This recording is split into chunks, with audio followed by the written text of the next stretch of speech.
नमस्कार, मैं Ashutosh Rana crime petrol के इस नए अध्याय शातिर क्रिमिनल्स में आप सभी का हार्दिक स्वागत करता हूं।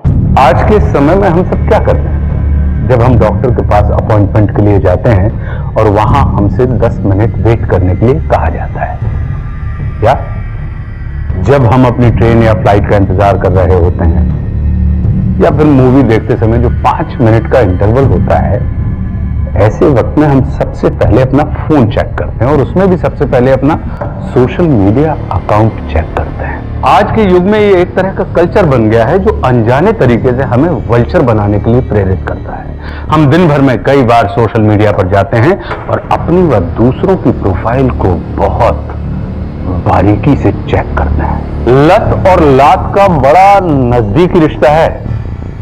कहा जाता है कि लत हमें लात के नीचे कुचलवा देती है, इसलिए लत बहुत बुरी होती है। तो क्या सोशल मीडिया की लत हमारी परेशानी का सबब बन सकती है? Selina, my coffee. हाँ लाई।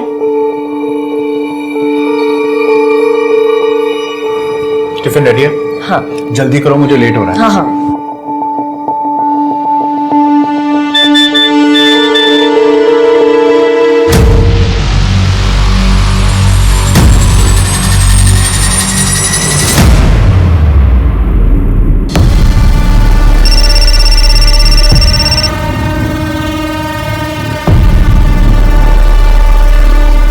इस मैसेज का क्या मतलब है?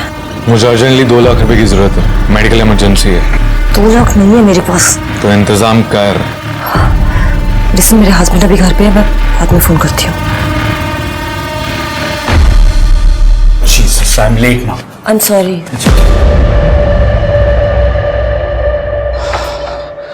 अब लिसन, अकाउंट डिपार्टमेंट से एक लड़का आएगा गिब्सन, उससे पैसे ले लेना और सेफ्टी से रख देना, ठीक है? मैं बाद में चेक करूंगा।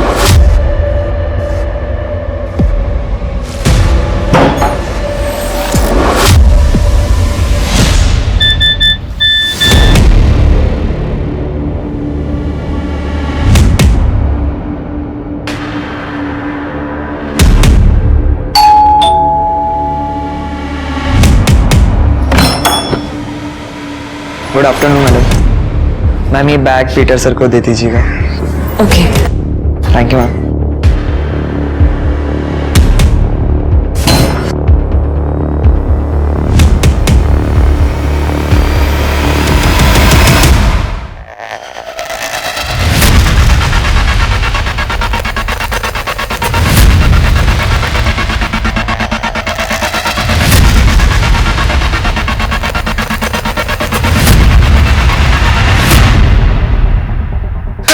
कैसे हुई मेरे पैसे चुराने की? हाँ? सर मैंने तुझे जॉब दिया, तुझे अच्छी सैलरी दी और तूने मुझे ही धोखा दिया। सर मेरी बात सुनिए सर मैंने 5 लाख रुपए मैडम को ही दिए थे sir. Jesus, are you calling my wife for thief? No sir. सच बता, पैसे कहाँ रखे हैं, वरना मैं अभी पुलिस को बुलाऊंगा। Sir I swear on God sir मैंने सर कुछ ऐसा नहीं किया sir. He is innocent. 2 lakh रुपए मैंने लिए थे। What?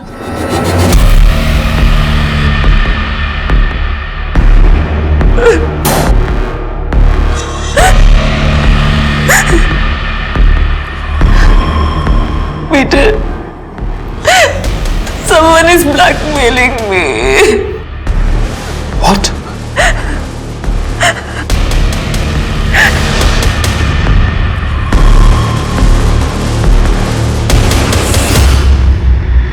Peter, I'm sorry.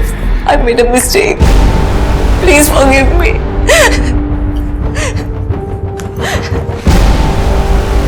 I beg you, Peter. Please माफ कर दो। मैं एक जरूरी मीटिंग के लिए जा रहा हूँ। जब तक वापस आऊं तब तक मुझे तुम या तुम्हारा कोई भी सामान दिखना नहीं चाहिए। Leave right now!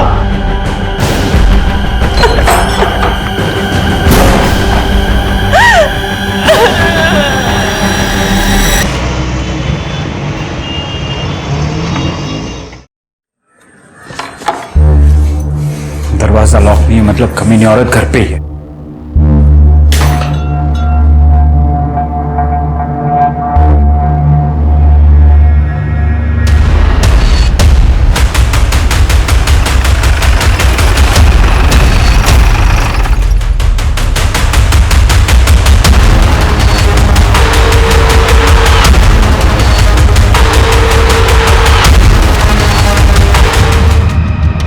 ये रहा उसका नंबर।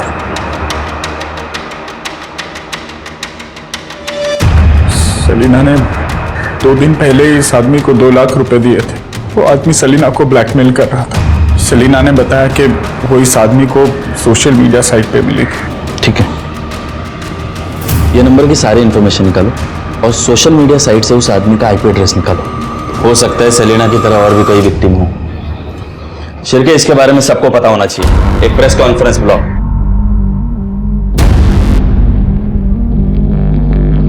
इस सुसाइड के पीछे जिसका हाथ है उस आदमी का पता चल गया है। ये सोशल मीडिया के थ्रू औरतों को फंसाता है और उन्हें ब्लैकमेल करता है। तो मैं आपसे रिक्वेस्ट करता हूं कि और भी अगर सेलिना की तरह कोई पीड़िता हो तो प्लीज सामने आए, घबराए नहीं, हमारी मदद करे उस आदमी को पकड़ने। सर, जो नंबर हमें सेलिना के फोन से मिला था वो फेक आईडी से खरीदा गया था और जो फाइल उसे ट्रांसफर की गई है उस कंप्यूटर का आईपी एड्रेस भी न्यू पनवेल का है। हालांकि मैंने वहां की पुलिस को इन्फॉर्मेशन दे दी है। वेरी गुड सर, ये रूही शेख है। सर, इनका कहना है कि इनके साथ भी सेम धोखाधड़ी हुई है। पूरी बात डिटेल में बताइए। सर, मेरे शौहर काम के सिलसिले में दिन भर घर से बाहर आ करते और मैं अपने खाली समय में सोशल मीडिया यूज करती थी सर, सिर्फ टाइम पास करने के लिए। एक दिन एक सोशल साइट पर मेरी दोस्ती एक शांतनु नाम के लड़के से हो गई। सर, हम दोनों बहुत अच्छे दोस्त बन गए थे, काफी देर तक चैटिंग भी करते थे। एक दिन हम दोनों मिले और फिर एक के बाद एक चीजें आगे बढ़ती चली गई। फिर आप दोनों में फिजिकल रिलेशन हुआ। फिर उसने आपको आपत्तिजनक फोटोज और वीडियो दिखाए और आपको ब्लैकमेल करना शुरू किया। सही कहा मैंने? सर, मैं पहले उसे 1 लाख रुपए दे चुकी हूँ, अब वो 1 लाख रुपए की और मांग कर रहा है। सर, मैं इतने पैसे कहाँ से लाऊंगी? मुझे बहुत डर लगता है। देखिए, आप घबराइए मत। आप एक फॉर्मल कंप्लेन लॉन्च करा दीजिए, हम कार्रवाई करेंगे। अगर मेरे शौहर को पता चल गया तो मेरी जिंदगी बर्बाद हो जाएगी सर। मेरी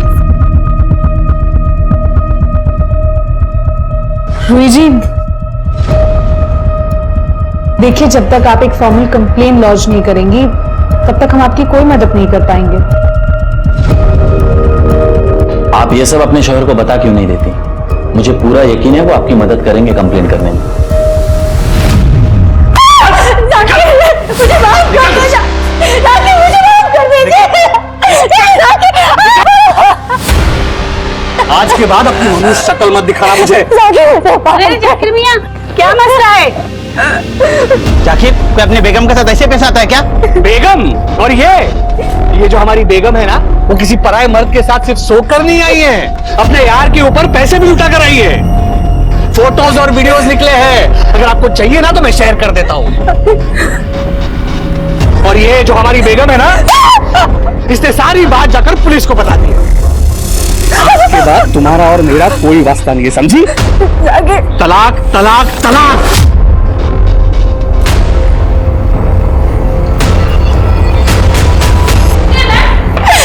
मेरे शौहर मुझे तलाक दे रहे हैं और ये सब आप लोगों की वजह से हुआ है। पूरे मोहल्ले के सामने उन्होंने मेरा तमाशा बना दिया। आप लोगों की वजह से अब मेरे सर पर छत भी नहीं है। मैं क्या करूं, कहां जाऊं, बोलिए क्या करूं? गलती हर इंसान से होती है। तुम्हारी बीवी से भी गलती हुई, उसे उस बात का पछतावा है। देखो, तुम उसके शौहर हो, उसे माफ करो। रूही के अनुसार उसने इसके पहले कभी भी तुम्हें शिकायत का मौका नहीं दिया। हो गया आपका बोल के। अब मुझे एक बात बताना, अगर आपकी बीवी किसी पराये मर्द के साथ सोकर आती तो क्या आप उसे वापस अपनी जिंदगी में लेते? वो फोटोज और वीडियोस देखने के बाद उसे पहले की तरह वापस अपनाते? क्या हो गया, बोलती बंद होगी तुम्हारी? देखिए, आप ऐसे बात नहीं कर सकते।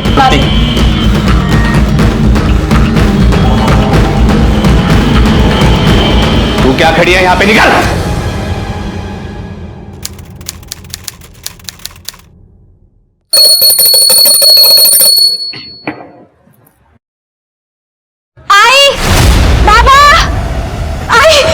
बाबा, अरे क्या हुआ? आई वो बाहर। क्या हुआ बताओ तो सही। आई बच्चा। बच्चा?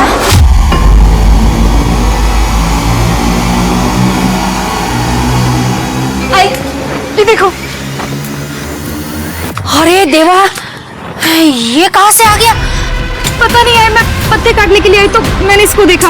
बाबा शायद से ये जिंदा है। हाँ, जल्दी से एम्बुलेंस बुला। अरे नहीं नहीं, ये पुलिस केस है, पुलिस को फोन लगाना पड़ेगा। हेलो, हाँ पुलिस स्टेशन।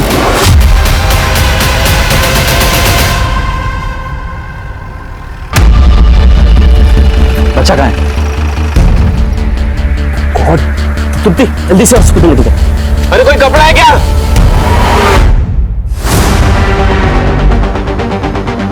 आप में से बच्चे को सबसे पहले किसने देखा? मैंने सर। आपका नाम? राधा बोरकर। बताइए। सर मैं पत्ते काट रही थी तो मेरी नजर वहां पे गई। ये बच्चा किसका हो सकता है, कोई आइडिया? नहीं सर।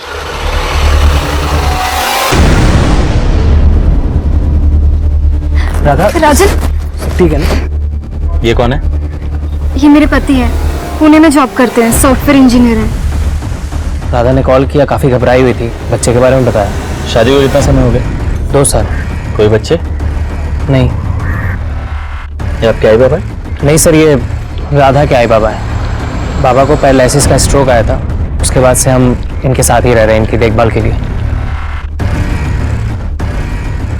ठीक है, तहकीकात चल रही है, फिर मुलाकात होगी।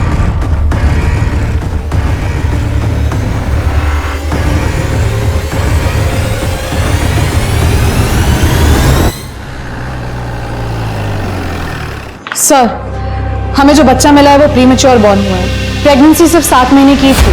बच्चे की हालत बहुत खराब है, लेकिन सर डॉक्टर्स पूरी कोशिश कर रहे हैं और डॉक्टर्स का कहना है कि जिसने भी बेबी को डिलीवर किया है उसे डिलीवरी के बारे में कोई नॉलेज नहीं है। सर, मैंने आसपास के सभी हॉस्पिटल, क्लिनिक और गायनोकोलॉजिस्ट से पता किया है, किसी भी लेडी का बच्चा मिसिंग नहीं है सर। और जो लेडीज पिछले 1 साल में प्रेग्नेंट हुई हैं, सबकी डिलीवरी शेड्यूल टाइम पे ही होनी है। कोई कैसे कैला सोसाइटी में बच्चा छोड़ के जा सकता है? ये तभी पॉसिबल है जब कोई लड़की अपनी प्रेगनेंसी अपने परिवार से छुपा रही हो और बच्चा छोड़ दे, या फिर कोई ऐसा जो पूरे सोसाइटी से वाकिफ है और उसे पता है कि यहां ज्यादा चहल पहल नहीं होती, वही बच्चा छोड़ सकता है। पर कौन? सीसीटीवी फुटेज का क्या हुआ? सर, हमारी टीम फुटेज चेक कर रही है। मेरे तो रोंगटे खड़े हो गए थे। मैंने तो तुरंत भागकर आई बाबा को बुला लिया, फिर बाबा ने पुलिस को कॉल किया। वो तो अच्छा हुआ सही समय पर राधा ने बच्चे को देख लिया, वरना थोड़ी भी देर होती ना तो बच्चा शायद बचता भी नहीं। बहुत बढ़िया राधा, तुमने तो कमाल कर दिया। अच्छा काम करना मेरे लिए कोई बड़ी बात नहीं है। राधा, लास्ट टाइम जब तुम आई थी तब से काफी पतली लग रही हो। वैसे भी मैं अपने डाइट का बहुत ख्याल रखती हूँ। जंक फूड तो मैं बिल्कुल नहीं खाती और चाय भी नहीं पीती मैं। राधा, तुम भी पूर्वी को कुछ टिप्स दे दो ना। देखो कैसे वजन दिन ब दिन बढ़ते जा रहा है उसका। मतलब मैं मोटी होती जा रही हूँ? ओके बाबू, चलते हैं। हाँ ओके भाई।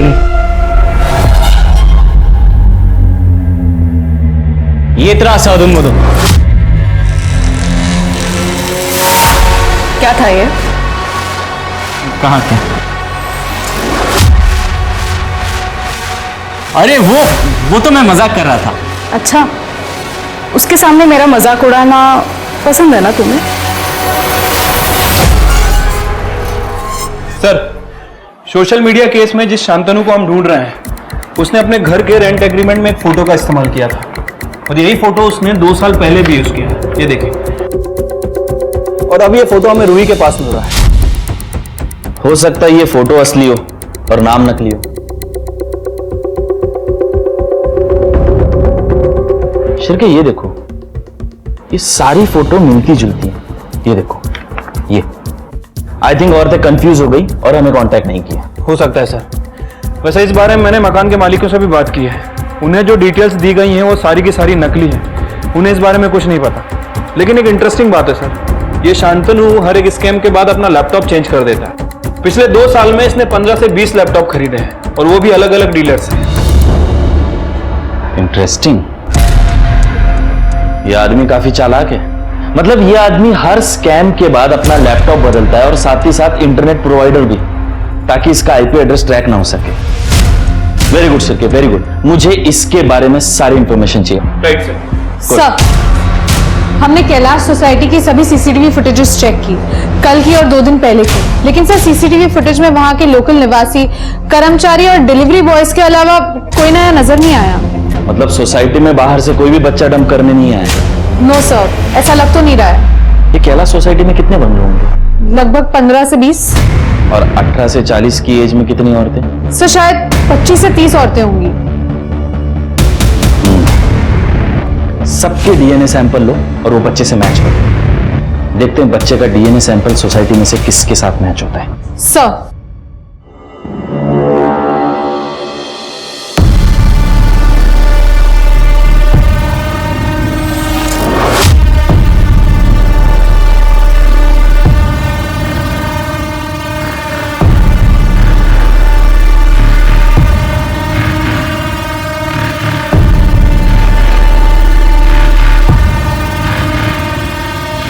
सोनल, रात को 8 बजे खाना तैयार रखना। 9 बजे ना सोसाइटी की मैनेजिंग कमेटी के साथ मीटिंग है। नरेंद्र भाई है ना, उनके पौधों का पानी सोहेल भाई के घर में जाता है।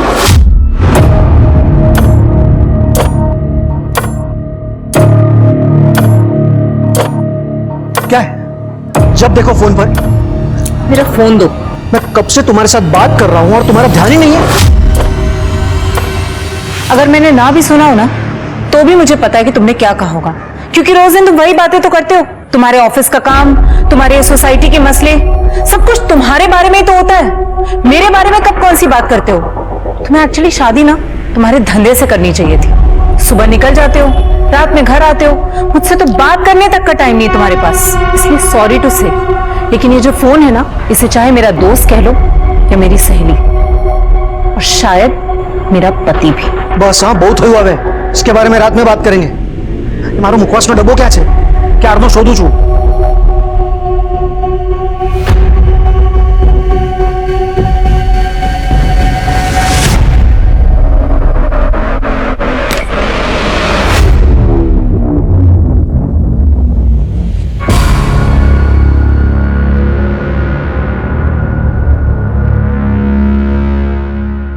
अपने नोटी फोटोज भेजो ना। अच्छा, मैंने तुम्हारा आज तक चेहरा भी नहीं देखा है और तुम्हें मेरे वैसे वाले फोटोज चाहिए। प्लीज जान, प्लीज भेज दो।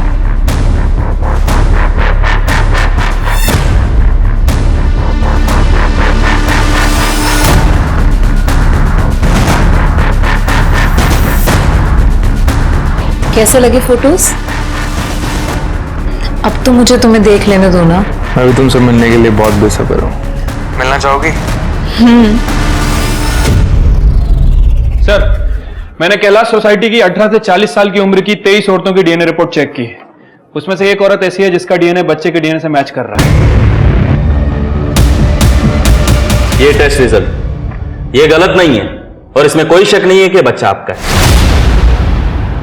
सर, आप लोग ये कैसी बातें कर रहे हैं?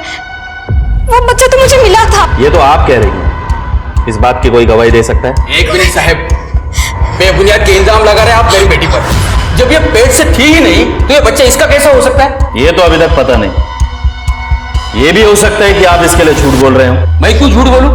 अरे हम तो खुद अपनी नातिया और नातू को देखने के लिए तरस रहे हैं। हम तो खुले दिल से उसका स्वागत करते।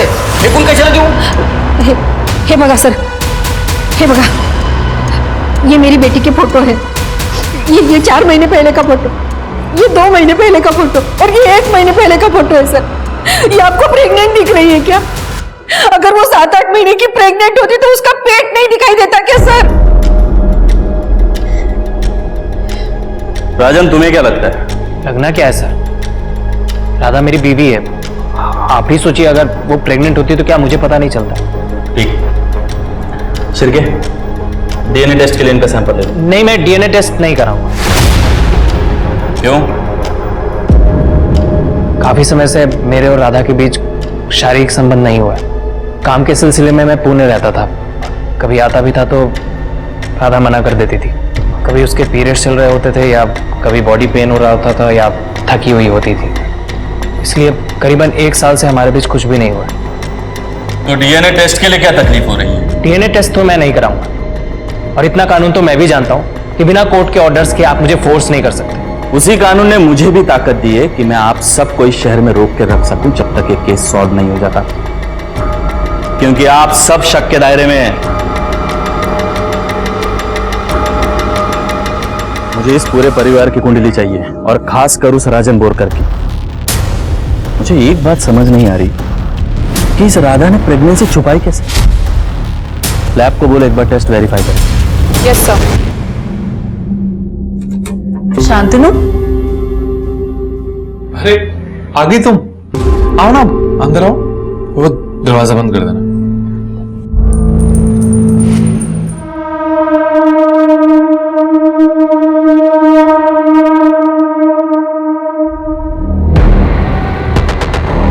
क्या हुआ, बहुत खुश लग रही हो?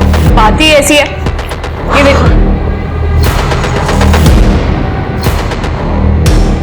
लेकिन ये कैसे हो सकता है? क्यों नहीं हो सकता? राधा के साथ कुछ भी हो सकता है। वैसे भी अपने आप को बड़ी हूर की परी समझती है ना वो। उसके साथ जो कुछ भी हुआ बहुत अच्छा हुआ। अरे चुप करो, बस करो। एक काम करो, अभी के अभी तैयार हो जाओ, हम लोग उनके घर पे जा रहे हैं। पता नहीं राजन और राधा पे क्या बीत रही होगी। सर, हमने पूरी कैलाश सोसाइटी, उनके पड़ोसियों और राधा के दोस्तों से भी बात की, लेकिन किसी को नहीं पता था कि राधा प्रेग्नेंट थी। किसी ने राधा का वजन बढ़ते हुए नहीं देखा, कोई प्रेगनेंसी सिम्टम्स नहीं। वो हमेशा सबको नॉर्मल ही दिखती थी। Hello, yes, thank you so much. Rajan का डीएनए सैंपल लेने की परमिशन मिल गई है। सर, इस राजन की कहानी तो बहुत ही इंटरेस्टिंग है। ये जॉब के लिए पुणे नहीं जाता है, बल्कि साइन में अपने दोस्त के साथ रहता है, नितिन पाटिल। राजन के फोन रिकॉर्ड और लोकेशन रिकॉर्ड से नितिन का नंबर मिला, और जब मैंने राजन की कंपनी में इंक्वायरी की तो उन्होंने बताया कि राजन को उन्होंने 1 साल पहले ही जॉब से निकाल दिया था। राजन ने घर पे झूठ बोला, और सर नितिन ने हमें बताया कि पिछले 1 साल से वो छोटा मोटा काम करके घर का खर्चा चला रहा है, और इसीलिए वो पुणे जाने का नाटक करता है। Very good Shirke, very good. मुझे लगा ही था ये सब इतना सिंपल नहीं है। सर, शांतनु ऑनलाइन एक्टिव हुआ है। उसने वो फोटो इस्तेमाल किए है जो रोही के केस में इस्तेमाल किए थे। उसका आईपी एड्रेस? सर, अपनी टीम ट्रैक कर रही है। Very good. अच्छा सुनो, मुझे रात को मैसेज या कॉल मत करना, मेरे हस्बैंड को शक होने लगा है। ठीक है बाबा, नहीं करो। बाय।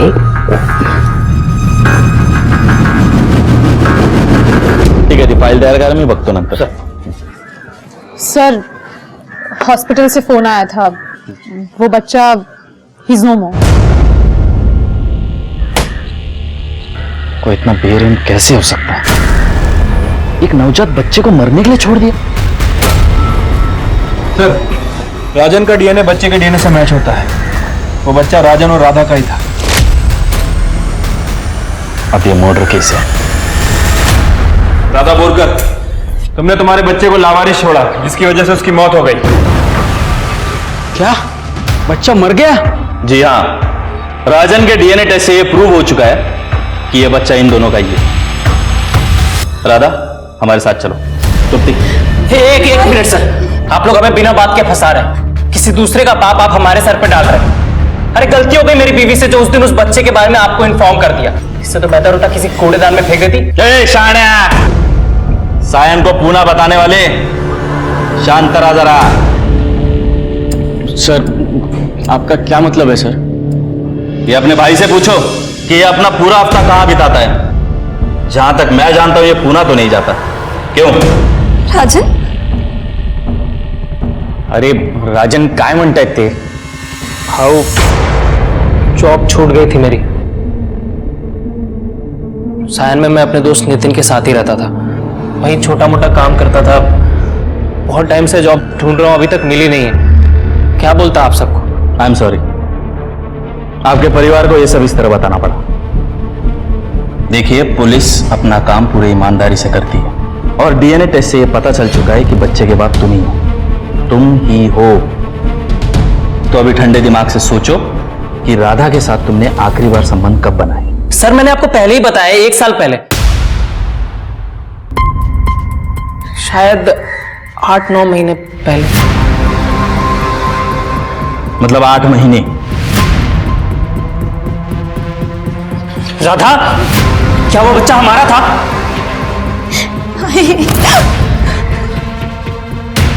तृप्ति, लेके चलो। आपको कुछ गलत नहीं हुई है? रानी सती ने कुछ नहीं किया।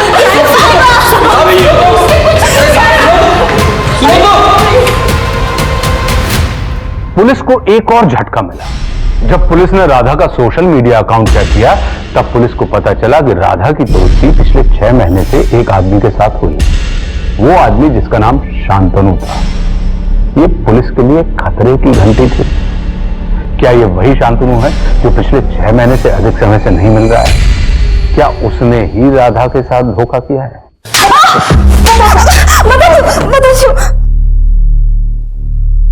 सर मैं और क्या करती?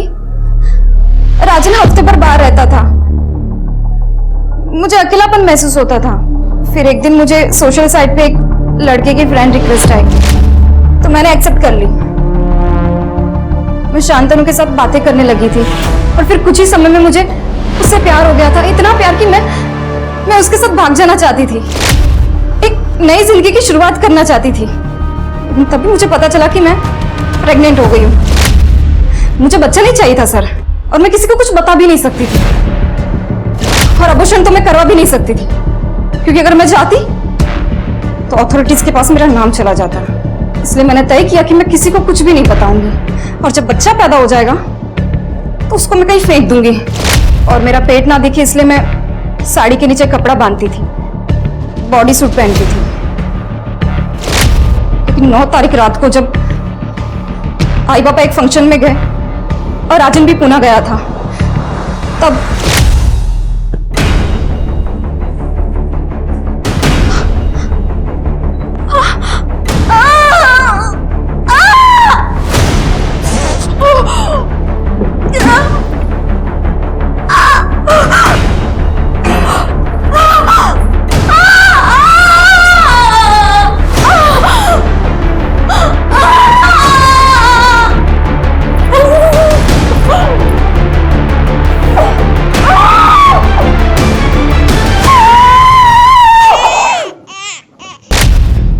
कूड़ेदान में फेंक दिया।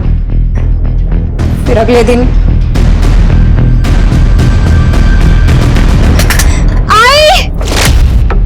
सर एक मिनट, एक गुमनाम फोन आया था।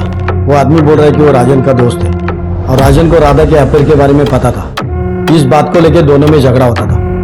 राजन लगी नहीं सर। हाँ सर, एक दिन मुझे एक अननोन नंबर से कॉल आया था। उसने कहा मेरी वाइफ किसी मॉल में एक आदमी से मिलने वाली। तुम्हारा दिमाग खराब है राजन। मेरा अफेयर? राजन सिर्फ तुमसे प्यार करती हूँ। अच्छा, अगर ऐसा है तो तू आज रात मॉल में किससे मिलने जा रही है?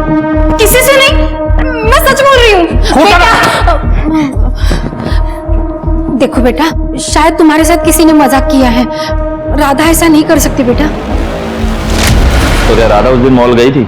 नहीं सर, उसके बाद कभी हमने इस बारे में बात भी नहीं की। मैं राधा से बहुत प्यार करता हूँ। मैं कभी सपने में भी नहीं सोच सकता कि वो अपनी प्रेगनेंसी के बारे में मुझसे छुपाएगी, बल्कि उसे ऐसे ही छोड़ देगी, एक ऐसे इंसान के बारे में सोचते हुए जिसे कभी उसने देखा भी नहीं था। इन सब चक्करों के चक्कर में मैंने अपना बच्चा खो दिया। शेर के इतना सब सुनने के बाद ताजी हवा की सख्त जरूरत थी। हाँ सर, वैसे जब हम राजन को इंटरोगेट कर रहे थे तब सर राधा के फोन की रिपोर्ट आई थी। राधा के फोन में ना तो कोई अश्लील वीडियो है, ना ही कोई अश्लील फोटो, जैसा कि सेलिना के फोन में मिला था, और ना ही कोई ऐसा वीडियो डिलीट किया गया है। मतलब राधा को कोई ब्लैकमेल नहीं कर रहा था? लेकिन ये शांतनु तो पहले दोस्ती करता है, फिर प्यार मोहब्बत का नाटक करके ब्लैकमेल करके पैसे लेके भाग जाता है। ये राधा के लिए हृदय परिवर्तन कैसे हो गया इसका? सर वही तो समझ। शांतनु को ट्रैक कर लिया। उसके आईपी एड्रेस के मुताबिक उसने एमजी रोड पर अभी एक फ्लैट किराए पे लिया है, और सर इस वक्त वो दौलत नगर की रहने वाली सोनल कपाड़िया को अपने जाल में फंसा रहा है। Very good. अब 2 टीम बनाओ और दोनों जगहों को सर्विलेंस पे रखो। शांतनु को आज रंगे हाथ पकड़ते हैं। Right sir. सुनो, मुझे 2 लाख रुपए की बहुत जरूरत है। कुछ मेडिकल इमरजेंसी है, प्लीज पैसे अरेंज करवा दो। मेरे पास 2 लाख रुपए नहीं है, लेकिन हुआ क्या है? वो सब मैं तुम्हें मिलकर बताऊंगा। अभी प्लीज मुझे पैसों की जरूरत है। देखो, तुम्हारे अलावा मेरा कोई और है भी नहीं है। तुम बिल्कुल भी टेंशन मत लेना। मैं तुम्हें जल्द से जल्द पैसे वापस कर दूंगा। लेकिन शांतनु, अगर मेरे पास होते तो तुम्हें मैं मना क्यों करती? मेरे पास नहीं है। सोनल, मैं भी फोन रखती हूँ। सोनल क्या कर रही हो? अरे बराड़ा पाड़ी रो क्या बाथरूम में से चिल्ला रहा मैं कब से, टॉवेल भूल गया था। मैंने संभळायो नहीं, वो फोन फिर से फोन ककड़ाच।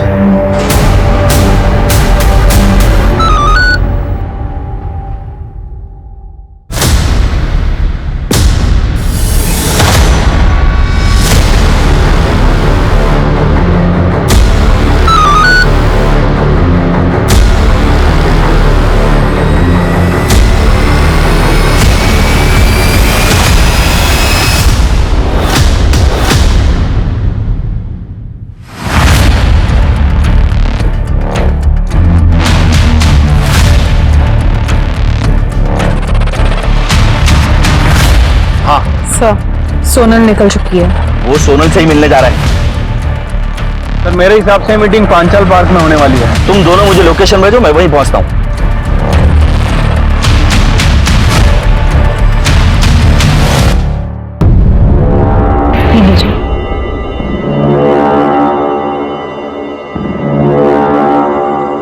तुम ये ठीक नहीं कर रहे हो शांतनु।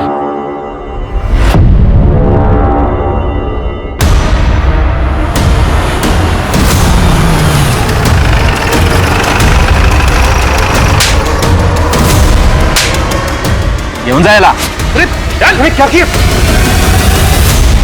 सब मेरे हस्बैंड का डर। देखिए आप घबराइए मत, इसने क्या क्या किया हम सब जानते हैं। आप थाने में आकर एक फॉर्मल कंप्लेन कर देना, आपका नाम बाहर नहीं आएगा। सलीना सुसाइड केस में बहुत बड़ा डेवलपमेंट हुआ है। आज पुलिस ने शांतनु को रंगे हाथों गिरफ्तार किया है, जब वो किसी और औरत को ब्लैकमेलिंग का शिकार बना रहा था। बने रहिए हमारे साथ, इस केस से जुड़ी सभी डेवलपमेंट सबसे पहले आप तक पहुंचाएंगे।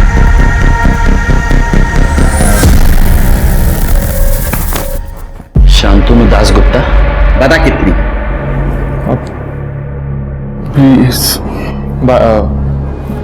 20-25 के आसपास।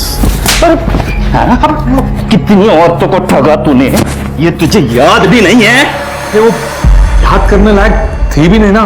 तूने सिर्फ औरतों को ब्लैकमेल नहीं किया है, वो सेलिना ने तेरी वजह से सुसाइड किया, तू कल्प्रिट है।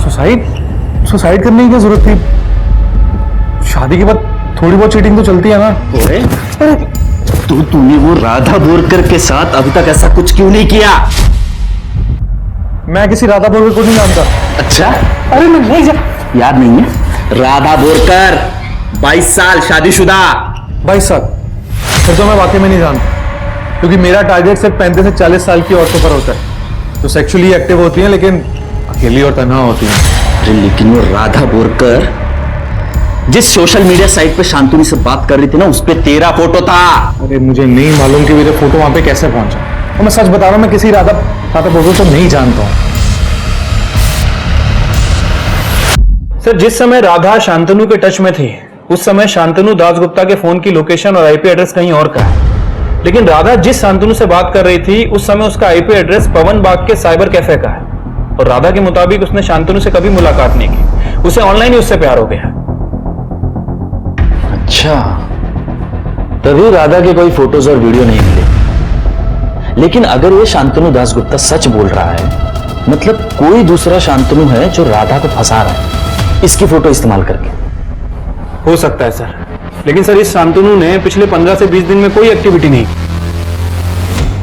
ओके शिरके, ये साइबर कैफे में जाओ और ये जो कोई भी दूसरा शांतनु है उसकी फोटोज निकालो। सर, एक औरत की डेड बॉडी मिली है।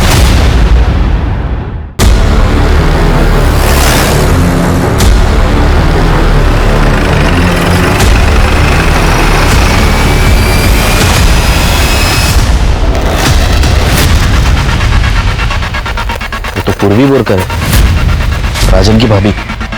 आसपास का एरिया चेक कर जाओ। सर, किसी धारदार हथियार से वार किया गया है, और सर ये क्राइम सीन नहीं है। यहाँ आसपास कहीं भी ब्लड के ट्रेसेस नहीं है। सर लगता है मर्डर के बाद बॉडी को यहाँ पे डंप किया गया है। Sexual assault? No sir, sexual assault के कोई ट्रेसेस नहीं है। ठीक है, बॉडी पोस्टमार्टम के लिए भेजना। यहाँ एरिया में सीसीटीवी कैमरास? सर दोनों साइड 5 किलोमीटर तक कोई भी सीसीटीवी कैमरा नहीं है। तभी कातिल ने जगह चुनी बॉडी डंप करने के लिए। इसके पति को जाके मिलना पड़ेगा। कुठे निकाल अक्का? मैं पूर्वी को ढूंढने निकला था सर। मतलब वो कब से मार्केट गई है, अब तक लौटी नहीं है। कब से मैं उसका फोन भी ट्राई कर रहा हूं लेकिन स्विच ऑफ आ रहा है सर। मिस्टर मयंक, पूर्वी का खून हो गया।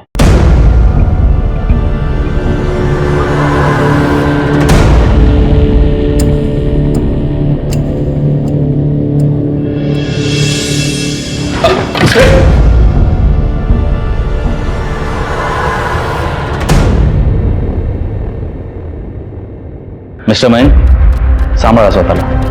पूर्वी की डेड बॉडी हमें जंगल में मिली। उसको कोई क्यों मारेगा सर? पूर्वी की किसी से दुश्मनी, झगड़ा वगैरह? पूर्वी की डेड बॉडी के पास हमें उसका पर्स, मोबाइल कुछ नहीं मिला। क्या वो यहाँ हो सकता है? नहीं सर, वो अपने साथ लेकर गई थी, इसलिए तो मैं उसको फोन ट्राई कर रहा था सर। हमें फिर भी एक बार घर की तलाशी लेनी होगी। चेक करो।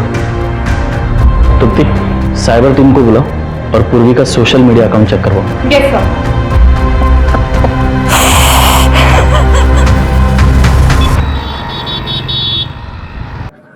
सर, पूर्वी के घर में कुछ भी सस्पिशियस नहीं मिला, लेकिन साइबर टीम ने बताया है कि पूर्वी ने थोड़ी देर पहले राधा वाले शांतनु को फ्रेंड रिक्वेस्ट भेजी है। और शांतनु का आईपी एड्रेस? सर, टीम उस पर काम कर रही है। दूसरा शांतनु कौन है? वो साइबर कैफे के फुटेज का क्या हुआ? सर, उसे चेक कर रहे हैं।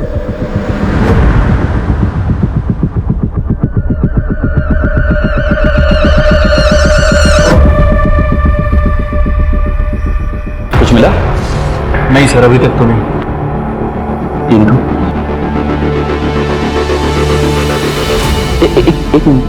एक गोल्फ कैप वाला आदमी, वो पहले भी दिखा था ना? ओके। ये जूम करो।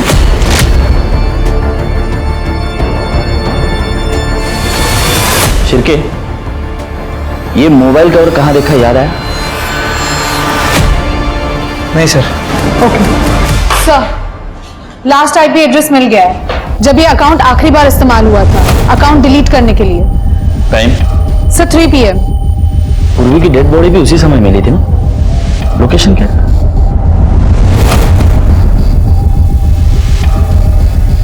ये लोकेशन मैंने जहां ये मोबाइल कवर देखा है उस लोकेशन से मैच होती है।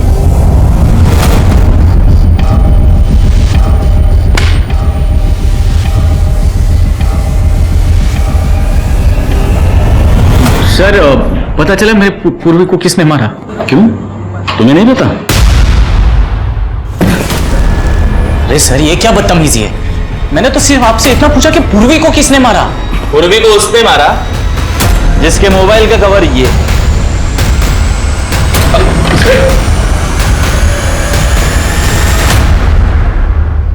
इसका आईपी एड्रेस और तेरे घर का लोकेशन मैच होता है।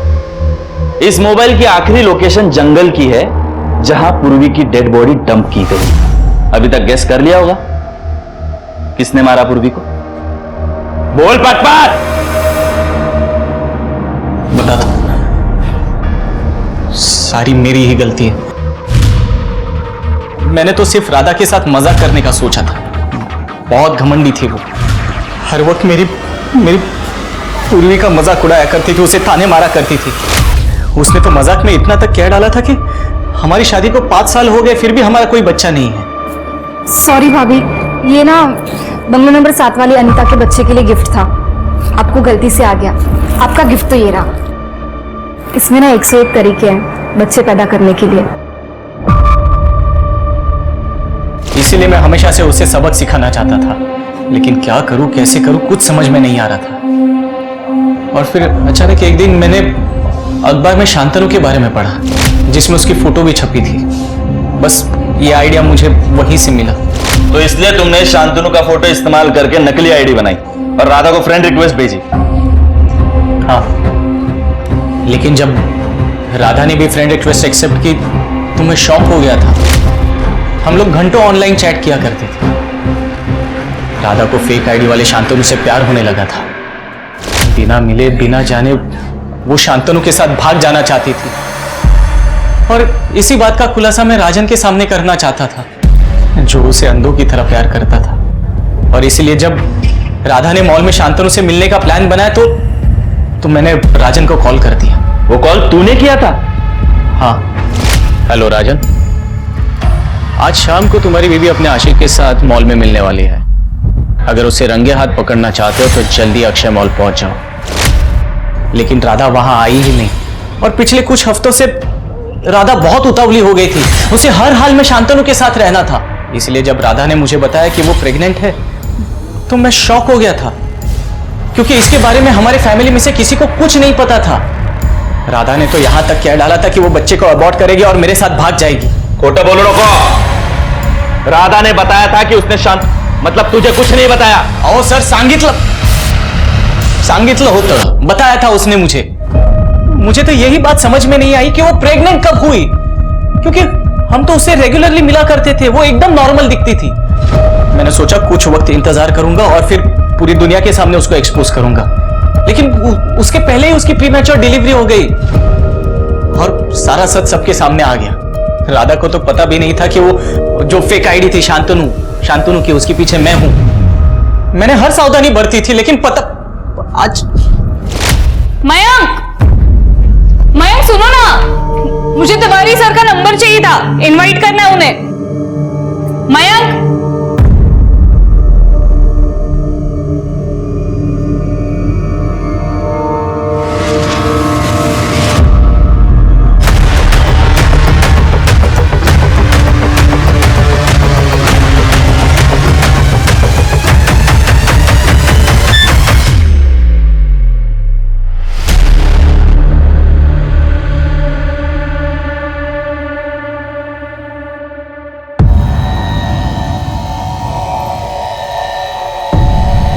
क्या हुआ? मैंने ही भेजी है रिक्वेस्ट। तुम ही शांतनु हो ना? राधा के साथ तुम ही चैट कर रहे थे। अरे नहीं पूरी अफेयर चल रहा है ना तुम्हारा राधा के साथ? अरे नहीं, मैंने कैसे नजरअंदाज कर दिया? इसलिए तो तुम हमेशा उसकी तरफदारी करते रहते थे। अरे नहीं, मैं तो बस वो मजाक के तौर पे। मैं पुलिस के पास जा रही हूँ, सब कुछ बता दूंगी उन्हें। अरे पूर्वी देखो, तुम ऐसे कुछ भी नहीं करने वाली। उसे बच्चा अबॉर्ट करने के लिए तुमने कहा था, मतलब वो बच्चा भी तुम्हारा है ना, इसलिए तो उसका डीएनए। मैं बता दूंगी पुलिस को सब कुछ। अभी पूरी सुनो, अरे ऐसी कोई बात नहीं, सुनो, बैठो यहाँ पर, मैं तुमको सब बता। जिंदगी बर्बाद कर दी तुमने मेरी। कुछ बर्बाद नहीं किया है। सुनना मुझे।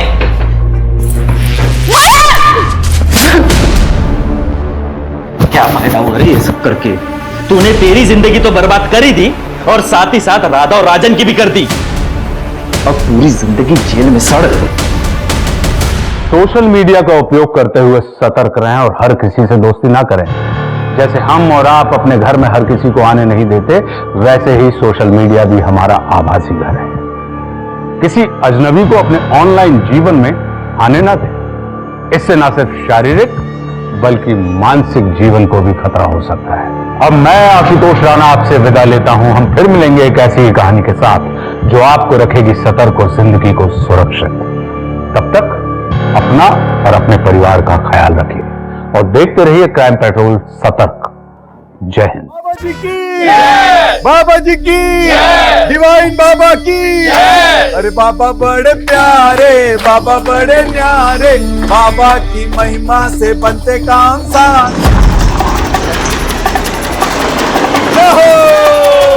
बाबा बड़े प्यारे, बाबा बड़े। रुकिए।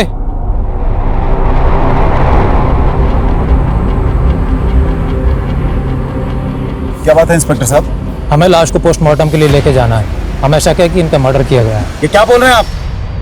बाबा जी समाधि में हैं और जल्दी ही समाधि से बाहर आएंगे। बोलो बाबा जी की। पिछले 1 महीने से यही नाटक चल रहा है यहाँ, लेकिन अब पोस्टमार्टम होगा। देखिए, अगर किसी ने भी बाबा जी को हाथ लगाने की कोशिश की ना तो ठीक नहीं होगा। हमें अपना काम करने दीजिए, हमारे पास वारंट है। हटिए यहाँ से।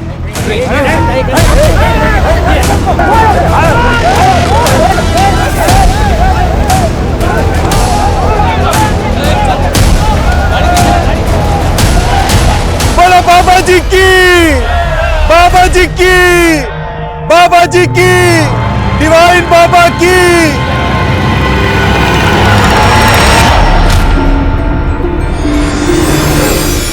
नमस्कार, मैं आशुतोष राणा क्राइम पेट्रोल सतर की शातिर क्रिमिनल श्रृंखला में आप सभी का हार्दिक स्वागत करता हूं। एकता में बहुत ताकत होती है, लेकिन लोगों का एक बड़ा समूह अगर किसी गलत बात के समर्थन के लिए एकजुट हो जाए तो अक्सर न्याय की बलि चढ़ जाती है। ऐसा ही यहां दिखाई दे रहा था।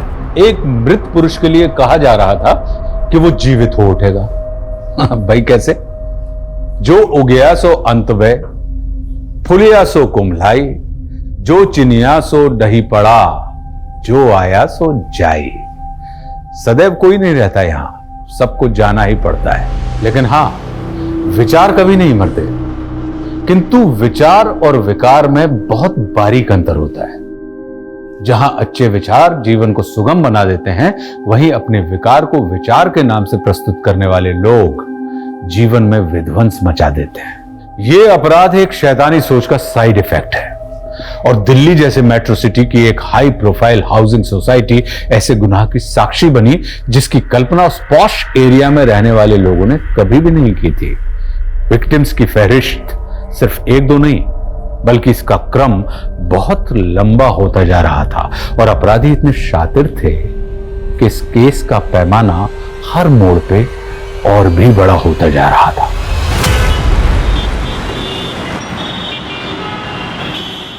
As we all know, हमारी कंपनी डाउनफॉल फेस कर रही है। सारे इन्वेस्टर्स भी पीछे हटते जा रहे हैं। गाइस, ये डू और डाई सिचुएशन है। हमें इस नए कुछ नहीं हो सकता इस कंपनी में मेरे बगैर। अरे जिंदगी दी है मैंने इस कंपनी को, और आप लोग मुझे ऐसे इग्नोर कर रहे हैं। एक मिनट, तुमने कुछ भी नहीं दिया इस कंपनी को, बल्कि सब कुछ छीना है। I told you to resign। अच्छा, तब तुम्हें मेरी जरूरत है? तब तो तुम वो रातें भी भूल गई होंगी जो हमने साथ गुजारी। प्रधान चुप, चिल्लाओ मत। पता चलना चाहिए इस कंपनी को, तुम्हारे पति को, कि हम दोनों के बीच में क्या रिलेशंस थे, कितने करीब थे हम लोग। अरे चुप करने से मेरी आवाज। अरे क्या कंपनी के बारे में कुछ भी बोले जाए? जो बोल रहा हूँ मैं सच बोल रहा हूँ। पंकज से बाहर कर। अरे सच बाहर कर, मैं सच बोल रहा हूँ। सच बोल रहा हूँ मैं। अरे देख लूंगा तुम लोगों का। बाहर निकलो, निकल यहाँ से।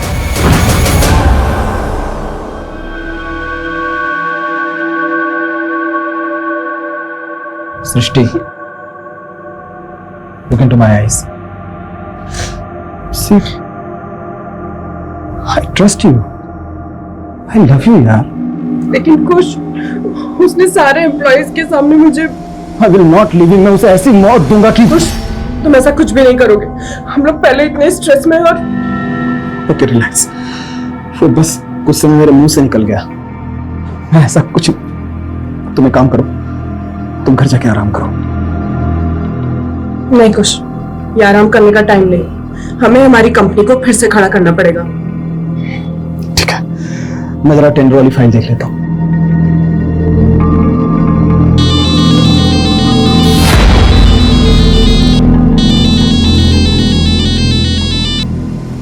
प्रिया, मैंने तुम्हें मुझे फोन करने से मना किया था ना। देख, ऐसी नाराजगी नहीं चलेगी। तो अपने दोस्तों को इग्नोर नहीं कर सकती। मुझे तुम लोगों से कोई मतलब नहीं है। फिर वही बात। देख, आज शाम को ना मैं पूरे ग्रुप को लेकर तेरे घर पर आ रही हूँ। प्रिया, तू इतनी चेप क्यों हो रही है? देख, हम तो आ रहे हैं, तुझे भगाना है तो भगा देना, ओके? अरे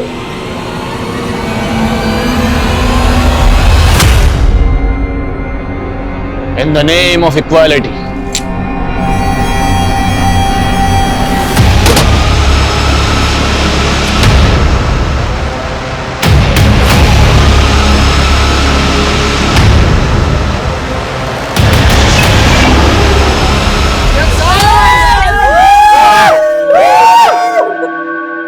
तो आखिर पत्थर पिघल ही गया। पूरे 6 महीने के बाद मिल रहे हैं हम सब लोग। बिल्कुल सही बात है। और सिद्धार्थ तो खड़ा गया यार। गिटार उठाना, गिटार यार, ग्रुप सॉन्ग। अरे चल यार, हर वीकेंड पे मिला करते थे। हाँ। और अब वही सिलसिला फिर से शुरू करना है। एक मिनट, हाथ पकड़ा है, गला मत पकड़ो। अगर तुम लोगों के कहने पे मैं पुरानी बातें भूल भी जाती हूँ, तो भी ये सिलसिला अब आगे नहीं बढ़ सकता। मान लो कि ये हमारी आखिरी मुलाकात है, और एक अच्छे नोट पे मैं ये दोस्ती खत्म करना चाहती हूँ। अरे पर लाइट को क्या हुआ? यार देख, तेरी बात ऊपर वाले को भी पसंद नहीं आई। लाइट चली गई है। बाहर तो सबकी लाइट आ रही है। हाँ अच्छा। एक मिनट मैं स्विच बोर्ड देख कर आती हूँ, ठीक है? हाँ हाँ हाँ प्लीज।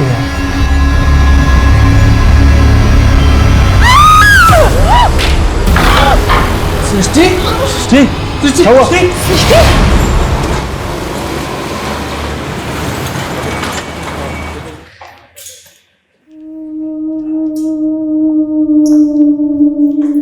देव, तुम यहाँ? अरे शिल्पी, व्हाट अ प्लेजेंट सरप्राइज। 2 साल बाद मिल रहा हूँ ना तुमसे। हाँ, मैं 2 साल से मुंबई में हूँ, लेकिन तुम यहाँ कैसे?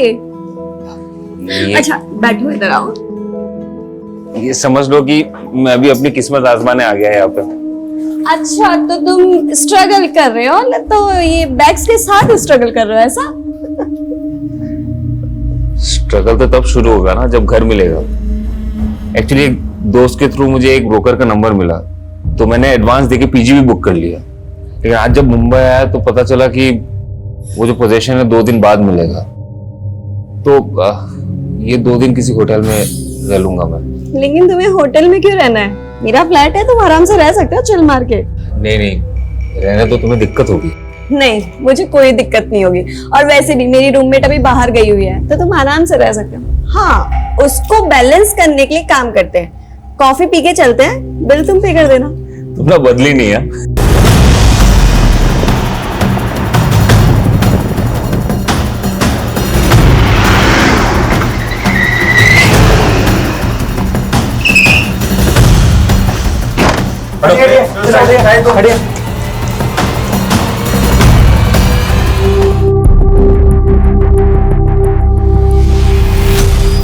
सर, मेन स्विच बंद किया हुआ था।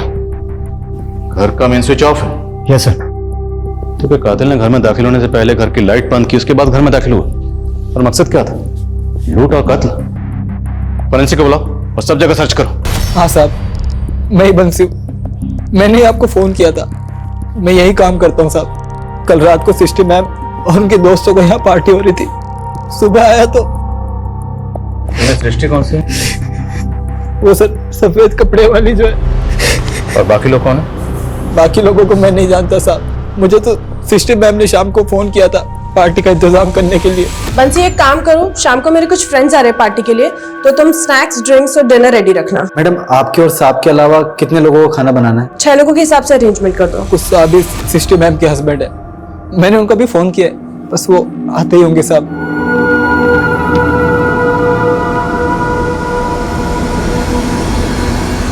अच्छा, कल रात तुम घर क्यों गए थे?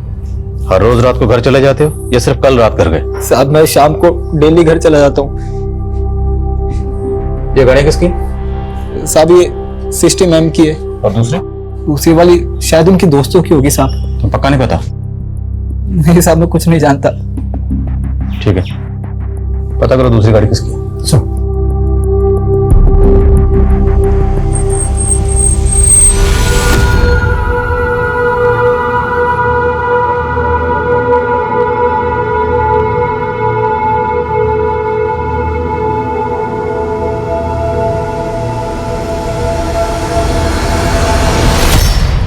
कैश और गहने तो ऐसे ही रखे हैं सर, और विक्टिम के मोबाइल फोन्स भी यहीं पर हैं। तो क्या क्रिमिनल का मकसद सिर्फ ये मर्डर करना होगा?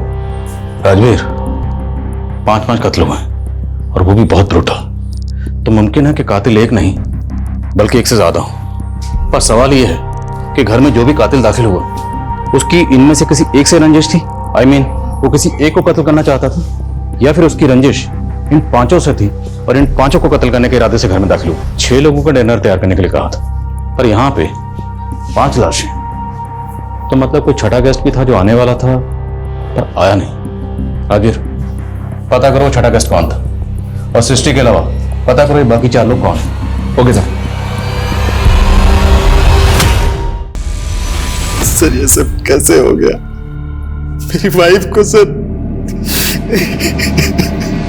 हमें आपके घर में आपके बीवी के साथ 4 लोगों की और लाशें मिली। ये वो 4 लोग हैं। ये तो मेरी वाइफ के कॉलेज टाइम के दोस्त हैं, लेकिन ये लोग मेरे घर में। आपके सर्वन के मुताबिक ये लोग आपके घर में आपकी बीवी के साथ घर में पार्टी कर रहे थे। सर, मुझे इस बारे में कोई आइडिया नहीं है, क्योंकि मैं अपने बिजनेस ट्रिप के लिए चंडीगढ़ चला गया था। और फिर मेरी वाइफ ने तो इन लोगों के साथ मिलना जुलना बंद कर दिया था। फिर ये पार्टी कैसे? ऐसी क्या वजह थी जो आपकी बीवी ने इनसे मिलना जुलना बंद कर दिया? Sir, they all used to take drugs and all, और मेरी वाइफ ड्रग्स नहीं लेती, इसलिए उसे इन लोगों की कंपनी पसंद नहीं थी। अच्छा, आपके सर्वन के मुताबिक एक और गेस्ट था जो घर में आने वाला था आपकी बीवी के फ्रेंड सर्कल में, वो गेस्ट कौन होगा? I have no idea sir. अच्छा, आपको इन चारों के नाम तो पता होंगे, कौन है ये लोग? जी। और ये लोग कहाँ रहते हैं, इनकी फैमिलीज? सर, इन लोगों के एड्रेस के बारे में तो मुझे कोई आइडिया नहीं है, लेकिन कमल मेरे घर से कुछ ही दूर पर रहता है, तो उसका एड्रेस मुझे पता है। हाँ पापा, मुंबई पहुंच गया मैं। हाँ, वो पीजी मिलने के लिए 1-2 दिन और लगेंगे। हाँ, अभी होटल में रुका हूं। हाँ, अब पापा मैं आपसे बाद में बात करता हूँ ना। हाँ हाँ। होटल? हाँ, पापा से झूठ क्यों नहीं बताया उन्हें कि तुम मेरे साथ रुके हो? पापा को ये बोलता ना कि मैं लड़की के साथ रुका हूं तो कानपुर वापस बुला लेते मुझे। तुम ये बताओ, तुम्हारा कैसे चल रहा है? मेरा? ये भाड़े का घर, ये दीवारें देख के समझ नहीं आ रहा तुम्हें कि मेरा स्ट्रगल चल रहा है? बस छोटे मोटे रोल मिल जाते हैं तो कर लेती हूँ। सो थैंक गॉड कि तुम एक्टर नहीं हो, वरना मैं तुम्हें यही सजेस्ट करती कि बिना स्ट्रगल के वापस चले जाओ, क्योंकि इस बड़े से शहर में हम छोटे शहर वालों का कोई काम नहीं है। क्या यार, काम शुरू होने से पहले तुम मुझे डिमोटिवेट कर रही हो। अरे नहीं, ऐसी बात नहीं है। ये क्या, इतनी सारी बुक्स? ओह हाँ, तुम तो स्क्रिप्ट राइटर हो ना, तो तुमने कोई मूवी के लिए स्क्रिप्ट लिखी है? अगर लिखी है ना तो मेरे पास डायरेक्टर और प्रोड्यूसर दोनों है, मैं तुम्हारी कल ही मीटिंग करवा सकती हूँ। लेकिन हाँ, उस मूवी की एक्ट्रेस मैं ही रहूंगी। मैं ना स्क्रिप्ट राइटर नहीं हूँ, सॉन्ग राइटर हूँ, गाने लिखता हूँ। तो उसके लिए तुम्हें म्यूजिक डायरेक्टर से मिलना पड़ेगा। कोई बात नहीं, मैं अपने सोर्सेस लगाऊंगी ना, कुछ ना कुछ जुगाड़ हो ही जाएगा। पक्का? पक्का मिल जाएगा ना कोई? हाँ हाँ, मिल जाएगा, जुगाड़ कर लेंगे।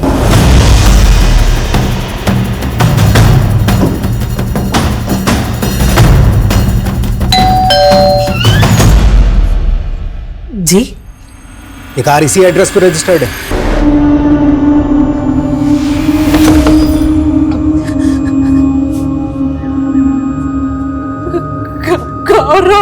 सर, तो सिद्धार्थ और प्रिया के घर में छानबीन करो, शायद वहां से हमें प्रिया के नेटिव एड्रेस का पता चले। और कुछ के मुताबिक सृष्टि की अपने दोस्तों से कुछ खास बनती नहीं थी। इन दोस्तों के आपसी रिश्ते के बारे में पता करो, और वो गेस्ट जो साथ आने वाला था लेकिन पार्टी में आया नहीं, उसके बारे में पता करो। Okay sir. और आज भी सृष्टि बिजनेस करती थी, उसके ऑफिस में पूछताछ करो। ठीक है सर। सर, पहले भी उस गौरव की वजह से उन लोगों ने मेरे पति को नुकसान पहुंचाने की कोशिश की। किन लोगों ने? सर, वो गौरव एक नंबर का अय्याश और जुआरी है। वो सट्टा खेलता था, उसके सट्टे के पैसे वसूल करने के लिए उन लोगों ने मेरे पति को। क्या बदतमीजी है ये? दोस्त गौरव कहाँ है? मुझे क्या पता गौरव कहाँ है? अब तुझे नहीं मालूम था, किसे मालूम है? उस दिन तू आया था उसके साथ, पूरे 16 लाख रुपए बकाया गौरव ने मेरे। पता कहाँ है वो? पता? वो आदमी कौन था जिसने कमल के साथ मारपीट की थी? सर, मैं उनके बारे में नहीं जानती, लेकिन गौरव की वजह से। देखिए, ये बताइए, जब आपके पति रात को घर नहीं लौटे तो आपको फिक्र नहीं? आपने कॉल करके जानने की कोशिश नहीं की वो कहाँ हैं, कैसे हैं? एक्चुअली मैं अपनी मम्मी के घर चली गई थी और आज सुबह ही लौटी हूँ। आपके पति के फ्रेंड सर्कल में और कौन कौन से दोस्त हैं? सर, मुझे इनके अलावा किसी और के बारे में कुछ नहीं मालूम।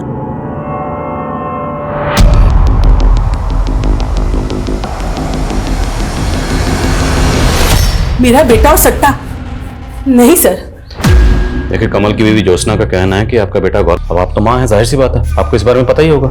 नहीं सर, मेरे बेटे को किसी का कोई पैसा नहीं देना था। कमल की बीवी झूठ बोल रही है सर। उल्टा कमल को मेरे बेटे के पैसे देने थे जो कमल ने गौरव से उधार ले रखे थे। मुझे मेरा पैसा चाहिए, 2 दिन की मोहलत और दे रहा हूं, ठीक है? उल्टा मेरे बेटे को लगता था कि कमल की बीवी सट्टा खेलती थी। कमल खुद अपनी बीवी से परेशान था सर। गौरव की माँ तो कुछ और ही कह रही है। गौरव की माँ कह रही है कि कमल की बीवी ज्योत्सना सट्टा खेलती थी। और बैंक स्टेटमेंट चेक करो और सभी दोस्तों के कॉल रिकॉर्ड भी चेक करो। क्या उनमें कोई ऐसा नंबर मिलता है जो कत्ल वाली रात सृष्टि के घर के आसपास एक्टिव था? Okay sir. बोलो राजवीर। सर मैंने ऑफिस में इंक्वायरी की तो पता चला कि यहाँ सृष्टि और प्रधान नाम के एक आदमी के बीच काफी बवाल हुआ था, और जब ये बवाल हुआ था तब सृष्टि का हस्बैंड यहीं था ऑफिस में। सर मैं खुद आपको प्रधान के बारे में बताना चाहता था, लेकिन बताया नहीं। क्यों? क्योंकि आपको शक था कि आपकी बीवी का प्रधान के साथ अफेयर है। अरे नहीं सर, मुझे अपनी बीवी पर पूरा भरोसा था। मैं जानता था कि प्रधान जानबूझकर हम दोनों के बीच में गलतफहमी पैदा कर रहा है। इसकी वजह से हम थोड़े परेशान थे। सर दरअसल बात यह थी कि प्रधान ने हमारी कंपनी के नाम पर एक पॉन्जी स्कीम लॉन्च की हुई थी, और उसमें हमें इन्वेस्टर्स के पैसे वापस करने पड़े तो हमें बहुत लॉस हो गया था। आपको भले ही अपनी बीवी पर भरोसा होगा, पर लगता है कि शायद उन्हें आप पर पूरा भरोसा नहीं था, इसलिए तो उन्होंने अपने दोस्तों के साथ जो पार्टी की उस बारे में आपको नहीं बताया, या शायद आपको बताया पर आप हमें नहीं बताया। क्यों? कहीं ऐसा तो नहीं कि उन सबके कत्ल के पीछे आपका? आप ये क्या कह रहे हैं? I loved my wife, sir. मैं अपनी बीवी से प्यार करता था, मैं ऐसा कैसे कर सकता हूँ सर? कत्ल वाली रात इसकी जरा एक्टिविटी चेक करो। ये चंडीगढ़ जाने की बात कह रहा था, हो सकता है ये इसकी कुछ चाल हो अपनी एलआईबी को स्ट्रॉन्ग करने की। और राजवीर ये भी चेक करो, इसकी बीवी और प्रधान के बीच में वाकई अफेयर था या महज अफवाह थी? वैसे मैंने प्रधान को थाने बुलवा लिया सर। गुड। बोलो वर्मा। एक काम करो, पीछे वाली खिड़की से देखो क्या कर। जैन सर। जय। सर हम सिद्धार्थ के घर पर आए तो पता पड़ा कि यहाँ पर ताला लगा हुआ था और ये गाड़ी यहाँ पर खड़ी थी। ये सर इस पर खून के धब्बे हैं। मुमकिन है यहाँ भी कोई कांड हुआ। राजू गाड़ी को अच्छे से चेक करो। Okay sir. ताला तोड़वा। सर चेक करो सर।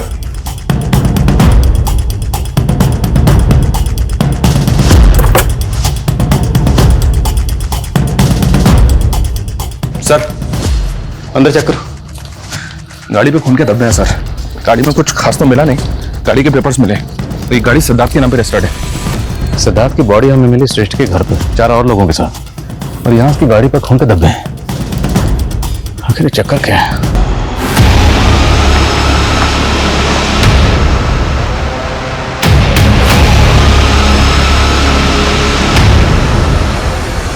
सर हो सकता है ये गाड़ी हमें यहाँ कंफ्यूज करने के लिए खड़ी की गई हो। ये गाड़ी उस छठे गेस्ट की हो और उसने जानबूझ के यहाँ छोड़ी हो। मुमकिन है। फॉरेंसिक को बुलाओ। इस गाड़ी पे जो ब्लड स्टेन्स हैं और क्राइम सीन से जो ब्लड मिला है, दोनों को मैच करवा के देखो। और ये भी चेक करो कि इस गाड़ी पर उन 5 विक्टिम्स के अलावा किसी और के फिंगरप्रिंट्स हैं क्या? Okay sir. सर यहाँ प्रिया की तो कोई आईडी नहीं मिली है, ना ही कोई ऐसा डॉक्यूमेंट मिला है जिससे पता चले कि उसका नेटिव एड्रेस क्या है, लेकिन ये सिद्धार्थ का आईडी जरूर मिला है। और सर अंदर 2 लैपटॉप भी मिले। कस्टडी में लो, देखो क्या मिलता है उनमें। सर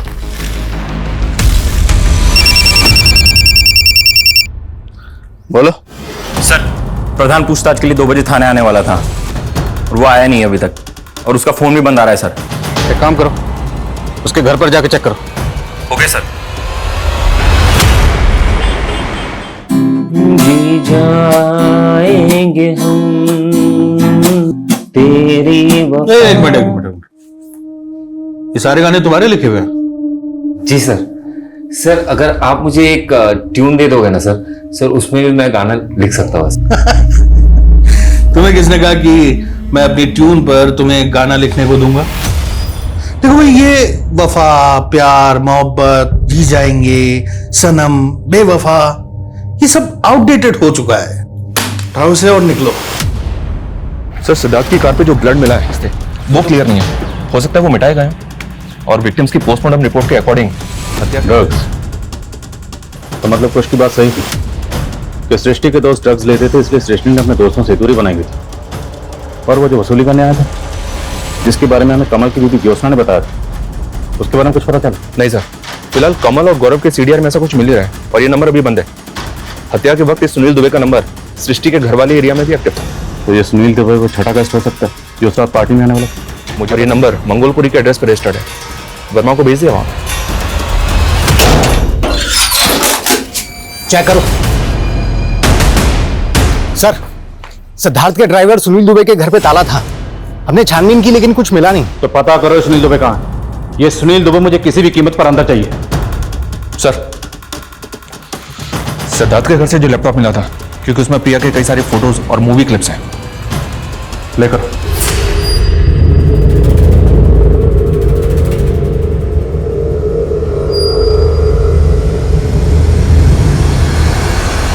प्रिया की एक एक्ट्रेस थी और इस तरह की मूवीज में काम करती थी। और सर, इस तरह की मूवीज ज्यादातर पोर्न साइट्स और वल्गर ओटीटी प्लेटफॉर्म से मिलती हैं। लेकिन इस तरह की मूवीज इलीगल तरीके से बनाई जाती है। तो हो सकता है सर ये सारे मर्डर्स इसी बिजनेस से जुड़े, लेकिन बिना किसी कारण के तो पता भी नहीं हिलता। फिर इस अपराध का कारण क्या था जिसने सबको हिलाकर रख दिया था? सिद्धार्थ का ड्राइवर सुनील दुबे और सृष्टि के एम्प्लॉय प्रधान गायब थे और पुलिस उस तीसरे शख्स की पहचान भी पता कर रही थी जिसने हत्याओं से कुछ वक्त पहले कमल के साथ मारपीट की थी। लेकिन सवाल यह था कि पुलिस किस तरह से गुनाह और गुनहगार को जीरो डाउन कर रही थी। आखिर उस पॉइंट ब्लैंक जीरो की सतह कहां थी और उस सतह पर बैठा अपराधी कौन था? उसकी सोच, उसकी समझ कैसी थी जिसने ऐसा भयंकर खूनी खेल खेला था? तेरी वजह से दर बदर भटक रहा हूं मैं। अब मुझे तेरे बारे में नहीं, मेरे बारे में सोचना है। तो पता चला कि गौरव के फादर की एक मल्होत्रा टेक्सटाइल नाम से कंपनी थी और इसका एक करंट अकाउंट भी है।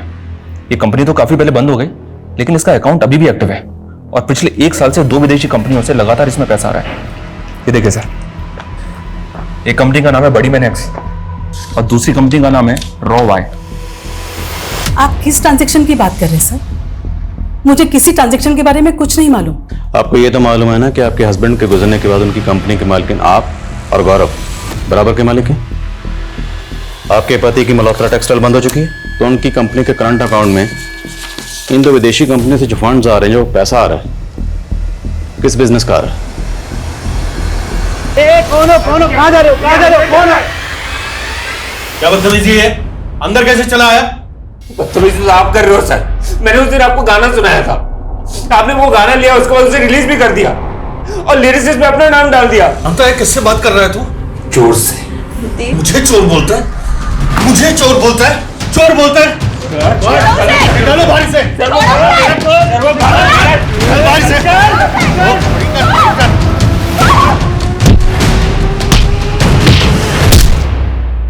सर, मैंने सत्य से जुड़े मामलों में हिस्ट्री शीटर की लिस्टिंग की थी और उनके फोटोज कमल की बीवी को दिखाए थे। कमल की बीवी ने इस शमी को आइडेंटिफाई किया है, इसी ने कमल के साथ मारपीट की थी, लेकिन अभी अंडरग्राउंड है। माना ये हिस्ट्री शीटर शमी इस वक्त अंडरग्राउंड है, और राजवीर, इस पूरे केस में एक बात मुझे खटक रही है, वो ये कि कमल की बीवी ज्योत्सना ने बताया कि जिस रात कमल का कत्ल हुआ उस रात ये अपनी मां के घर पर थी, और सृष्टि के हस्बैंड कुश ने बताया कि वो चंडीगढ़ में था। दोनों का कत्ल की रात एक साथ गायब होना, ये महज इत्तेफाक है या फिर ये कत्ल की रात दोनों एक साथ थे और दोनों मिलकर हमें गुमराह कर रहे हैं? जरा पता कर। देव, आना जो हुआ वो सही नहीं हुआ, लेकिन तुम्हारा एक गाना चुराने से वो तुम्हारा टैलेंट नहीं चुरा लेगा। ऐसे टूटने से कुछ नहीं होगा देव, बोलो कुछ ऐसे।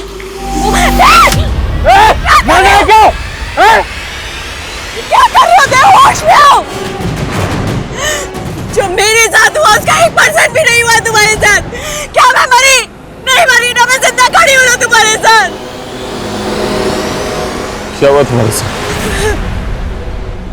वही जो हर स्ट्रगलिंग एक्टर के साथ होता है। प्रोड्यूसर ने मुझे रोल देने के बहाने 6 महीने तक मॉलेस्ट किया। प्रधान, तुम खुद चल के यहाँ आ गए हो तो ये मत सोचना कि हमें लगेगा कि तुम बेगुनाह हो या तुमने कुछ नहीं किया। सर, अगर मैंने कुछ किया होता तो क्या मैं यहाँ आता? मैं जानता हूँ कि सृष्टि को ऐसा लगता था कि मेरी पॉन्जी स्कीम की वजह से कंपनी की इमेज बिगड़ी, कंपनी को घाटा हुआ, और ये आइडिया मेरा नहीं था, बल्कि ये आइडिया था सृष्टि के हस्बैंड कुश का। पर कुछ इस तरह के आइडिया से अपनी कंपनी की इमेज खराब क्यों करेगा? लालच सर, और उसने इस गंदे काम में मुझे भी शामिल कर लिया। वो चाहता था कि सृष्टि को इस बारे में कुछ पता ही ना चले, लेकिन सर सृष्टि की नजर मुझ पर पड़ चुकी थी। सर, तुमने पूरे स्टाफ के सामने सृष्टि की बेइज्जती की थी, सबके सामने ये कहा था कि तुम्हारे और सृष्टि के बीच में जिस्मानी ताल्लुकात। सर, ये सब भी मैंने कुश के कहने पर ही किया था सर। वो चाहता था कि सृष्टि का मनोबल टूटे, उसका कंपनी में बोलबाला खत्म हो जाए, और वो चाहता था कि वो खुद उस कंपनी में स्थापित हो जाए। सर, ये प्रधान कोई भी कहानी सुना रहा है। और आप लोग उसका भरोसा कर रहे हैं। तो क्या तेरा भरोसा करे जिसने अपनी बीवी का भरोसा तोड़ा? जिस रात तेरी बीवी का कत्ल हुआ उस रात तो किसी और की बीवी के साथ चंडीगढ़ के एसपी स्काई होटल में गुलछर्रे उड़ा रहा था। सर पूरी डिटेल निकलवा ली हमने, समझे? सर मैं मानती हूँ कि मेरा और कुछ का अफेयर चल रहा था, पर सर मैं सच बोल रही हूँ, मेरा यकीन कीजिए, हमें पता तक नहीं था कि उस रात वो लोग पार्टी कर रहे थे। फिर अगली सुबह मुझे मेरे सर्वेंट से पता चला कि सृष्टि के साथ वो सारे के सारे मारे गए। गुनाह की इस कहानी में अब एक्स्ट्रा मैरिटल अफेयर का तड़का लग गया था। मोहब्बत और बेवफाई के किस्से अक्सर गुनाह को सनसनीखेज बना देते हैं, लेकिन प्रिया और उसकी फिल्मी दुनिया के वो भद्दे चलचित्र, उसकी कहानी क्या थी? उन विदेशी कंपनियों का इस गुनाह में क्या योगदान था? पुलिस ने काफी जद्दोजहद के बाद शमी का भी पता लगा लिया था, लेकिन शमी ने कुछ नहीं उगला और पॉर्न वीडियोस के बाद सट्टेबाजी का एंगल भी इस गुनाह का पैमाना बड़ा कर रहा था। वहीं पुलिस ने अब सिद्धार्थ के ड्राइवर सुनील दुबे का भी पता लगा लिया था। साहब मैंने कुछ नहीं किया था तो भागा क्यों था? उस रात को सिद्धार्थ साहब ने हमसे सिगरेट मंगवाई थी और साहब हम जब वहां सिगरेट लेकर पहुंचे तो साहब, और हमें मालूम था कि अगर हम वहां पर रुकते तो आप हमें पकड़ लेते, इसीलिए साहब हम सिद्धार्थ साहब के घर चले गए और वहां पर गाड़ी खड़ी करके कपड़े बदल कर निकल गए वहां से। ये बता, सिद्धार्थ के साथ जो लड़की रहती थी प्रिया, वो कहाँ की रहने वाली थी? उसकी फैमिली कहाँ है? प्रिया मैडम की कोई फैमिली नहीं थी साहब, वो अनाथ थी। प्रिया के लैपटॉप में हमें कुछ अश्लील वीडियोस के क्लिप्स मिले। वो इस तरह की मूवीज में किन लोगों के साथ काम करती थी? प्रिया मैडम मॉडलिंग करती थी, ये तो हमें पता है, लेकिन इससे ज्यादा कुछ और नहीं पता साहब। और तेरा साहब सिद्धार्थ, वो क्या करता था? सिद्धार्थ साहब को संगीत का शौक था और वो गाना भी गाते थे। उन्होंने एक गाना भी बनाया था साहब, जो वो हमेशा अपने दोस्तों के साथ मिलकर गाते थे। दुख दुख कितना दुख, दुख के बाद मिलेगा सुख। सर इस दुबे ने जिस गाने के बारे में बताया वो गाना पहले भी मैंने एक बार एक क्रिमिनल के मुंह से सुना हुआ है। कौन क्रिमिनल? कहना क्या चाहता? रोहित नाम था सर उसका, शादरा का रहने वाला था। उस वक्त मेरी पोस्टिंग शादरा थाने में ही थी। इस रोहित पर मर्डर का केस चल रहा था। जब मैंने उसको अरेस्ट किया तो यही गाना गुनगुना रहा था। वो लड़का इस गाने के बारे में कैसे जानता होगा? सर हो सकता है वो सिद्धार्थ या उसके दोस्तों को जानता हो। एक बार इस लड़के से मिलना पड़ेगा। सर, वो दोनों विदेशी कंपनीज जो गौरव के फादर की कंपनी को फंड ट्रांसफर करती थी, विदेश मंत्रालय से उन कंपनी की डिटेल्स आई हैं। ये दोनों कंपनीज अलग अलग वल्गर ओटीटी प्लेटफॉर्म चलाती हैं और हमने पता किया सर, प्रिया की फिल्म इन दोनों कंपनीज की तरफ से इनसाइट्स पे डाली गई थी और इनसाइट्स पे इस तरह की कई और इंडियन फिल्म्स भी हैं। तो क्या गौरव और उसकी माँ इस तरह की फिल्म मेकिंग में इन्वॉल्व है? सर हम ऐसा काम नहीं करते। बस मैडम, बहुत हो गए। अब जो भी सच है साफ साफ बता दीजिए। वो वीडियो क्लिप्स उन साइट्स पर जिस सर्वर के थ्रू अपलोड होते थे ना, उस सर्वर की डिटेल निकाली हमने। उस सर्वर का आईपी एड्रेस आपके बेटे। इस बारे में मुझे कुछ नहीं मालूम सर। मैंने नहीं मारा, मैंने किसी को नहीं मारा। रोहित, ये सिद्धार्थ है, जानते हो उसे? नहीं। तुम्हें याद है तुम एक गाना गाया करते थे, दुख दुख कितना दुख, दुख के बाद मिलेगा सुख, ऐसा सा कुछ? कहां सुना था ये गाना? डिवाइन बाबा। उसने मारा मेरे पापा। डिवाइन बाबा? हाँ, ये गाना भी उसी का है। ये डिवाइन बाबा है कौन? शादरा में बहुत बड़ा आश्रम है सर उनका, और भक्त लोग दिगंबर बाबा को डिवाइन बाबा कहते हैं। तो उस डिवाइन बाबा को उस वक्त आप लोगों ने इन्वेस्टिगेट नहीं किया था? सर डिवाइन बाबा ऑलरेडी मर चुके थे तब, तो ऐसा कैसे हो सकता है कि डिवाइन बाबा ने इसके फादर को मारा? डिवाइन बाबा मर चुके हैं? ऐसे मर चुके हैं सर, लेकिन उनके भक्तों को लगता है कि वो मरे नहीं, समाधि में है, कभी भी वापस आ सकते हैं, इसलिए उनकी डेड बॉडी को अभी तक रखा हुआ है आश्रम के डीप फ्रीजर। बाबा बड़े प्यारे, बाबा बड़े न्यारे, बाबा की महिमा से बनते काम सारे, बोलो बाबा की जय। सर ये मनिंदर है, डिवाइन बाबा के बाद में यही आश्रम चला रहा है। मैंने इसकी हिस्ट्री खंगाली तो पता चला कि 5 साल पहले तक ये एक इलेक्ट्रिशियन हुआ करता था। अपने एक पार्टनर आलोक के साथ में इसकी एक इलेक्ट्रिक शॉप थी। आलोक और मनिंदर दोनों पर लूटपाट का एक केस भी दर्ज हुआ था, लेकिन दोनों ही जेल से जल्द ही बाहर हो गए। और सर, ये आलोक है। रिसेंटली भी इस पर कई केसेस दर्ज हुए हैं, लेकिन हर बार ये जमानत पे बाहर आ जाता है। और गौर करने वाली बात यह है सर कि ये अक्सर डिवाइन बाबा के आश्रम में देखा गया है। बाबा जी के श्रृंगार में कोई कमी नहीं होनी चाहिए। बढ़िया फूल माला बनाओ और बढ़िया सजावट का इंतजाम। रुकिए रुकिए, आप अंदर कहाँ चले आ रहे हैं? आपसे कुछ बात करनी थी। आने दो इन्हें।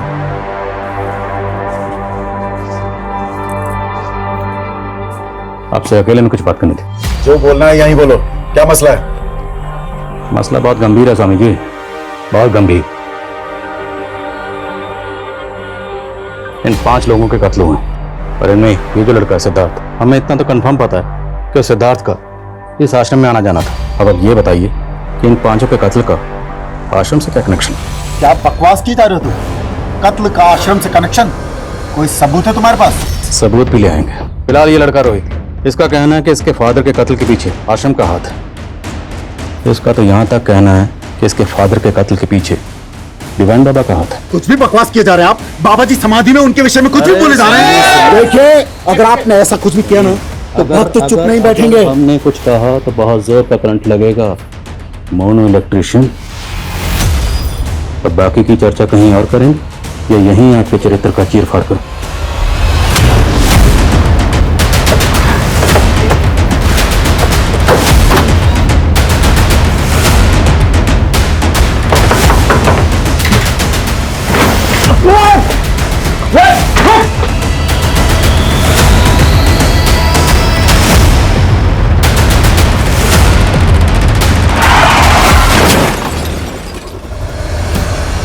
क्या करो सर?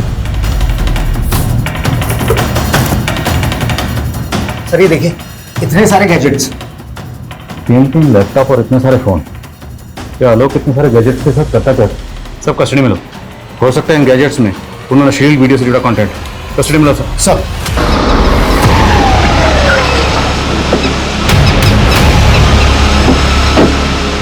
सर मैंने उस टेम्पो की इन्फॉर्मेशन निकाली जिससे आलोक का एक्सीडेंट हुआ था। वो टेम्पो 2 दिन पहले चोरी हो गया था। टेम्पो के मालिक ने कंप्लेंट भी की थी। हो सकता है कंप्लेंट कोई साजिश हो। इस टेम्पो मालिक को इन्वेस्टिगेट करो। Okay sir. सर, उन वीडियोस में जो लोकेशन थी उसमें से एक बंगले के बारे में मालूम चला है। वो शूटिंग के लिए किराए पर दिया जाता है। सर, हम तो बहुतों को बंगला रेंट पे देते हैं। अब अंदर क्या शूट करते हैं हमें क्या मालूम। ये एक्ट्रेस यहाँ पर अक्सर शूट करती थी। इसे कभी देखा यहाँ पर? हाँ सर, ये एक्ट्रेस यहाँ आती थी काम करने के लिए। जिन लोगों के साथ ये शूट करती थी उनकी डिटेल चाहिए हमें। हाँ सर, ये विश्वकर्मा प्रोडक्शन के साथ ही काम करती थी, लेकिन 5-6 महीने से इन्होंने कोई शूट नहीं किया यहाँ। इस प्रोडक्शन हाउस का एड्रेस दीजिए। जी सर, ये सुंदर नगर है और दुबे आता था लोकेशन बुक करने के लिए। साहब, हम तो वही करते थे जो सिद्धार्थ साहब हमें करने को कहते थे। तो तू ये सब सिद्धार्थ के कहने पर करता था, तो ये सब पहले क्यों नहीं बताया? साहब, वो कुछ साहब ने मना किया था। मैं काफी टाइम पहले मेरी सृष्टि के दोस्तों के साथ मुलाकात हुई थी। उन्हें इन्वेस्टर्स की जरूरत थी। सर, ये उनका आइडिया था कि इस तरह की अश्लील वीडियो बनाते हैं और उसे इंटरनेशनल मार्केट में बेचते हैं। मुझे इस काम में बहुत फायदा नजर आया तो मैंने फंडिंग करनी शुरू कर दी। अब चूंकि इंडिया में इस तरह की अश्लील फिल्में बनाना और बेचना बैन है, तो हमने इसके लिए गौरव के फादर की एक कंपनी थी जिसका करंट अकाउंट था, और वो कंपनी बंद हो चुकी थी तो हमने उसी करंट अकाउंट का इस्तेमाल किया।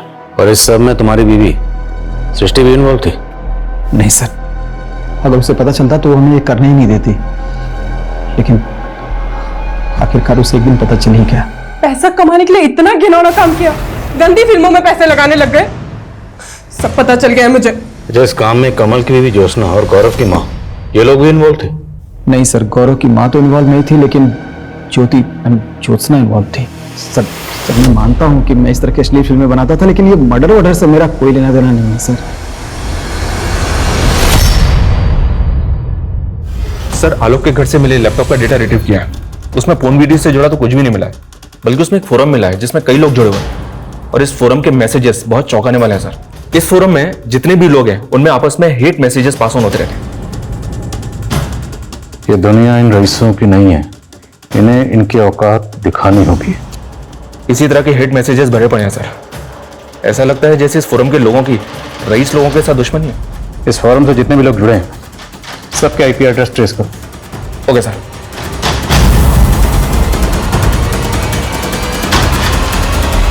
उस फोरम से जुड़े लोगों के आईपी एड्रेस ट्रेस हो गए और उनमें 2 लोग ऐसे हैं जो आश्रम से जुड़े हैं।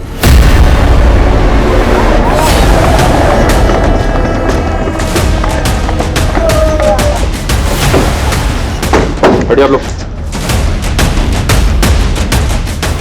देव चलो हमारे साथ लेके जा से पकड़ो ना।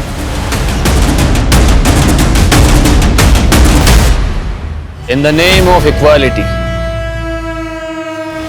कि वो हम जैसे गरीब और मिडिल क्लास लोगों के साथ जो जी में है वो कर सकते हैं।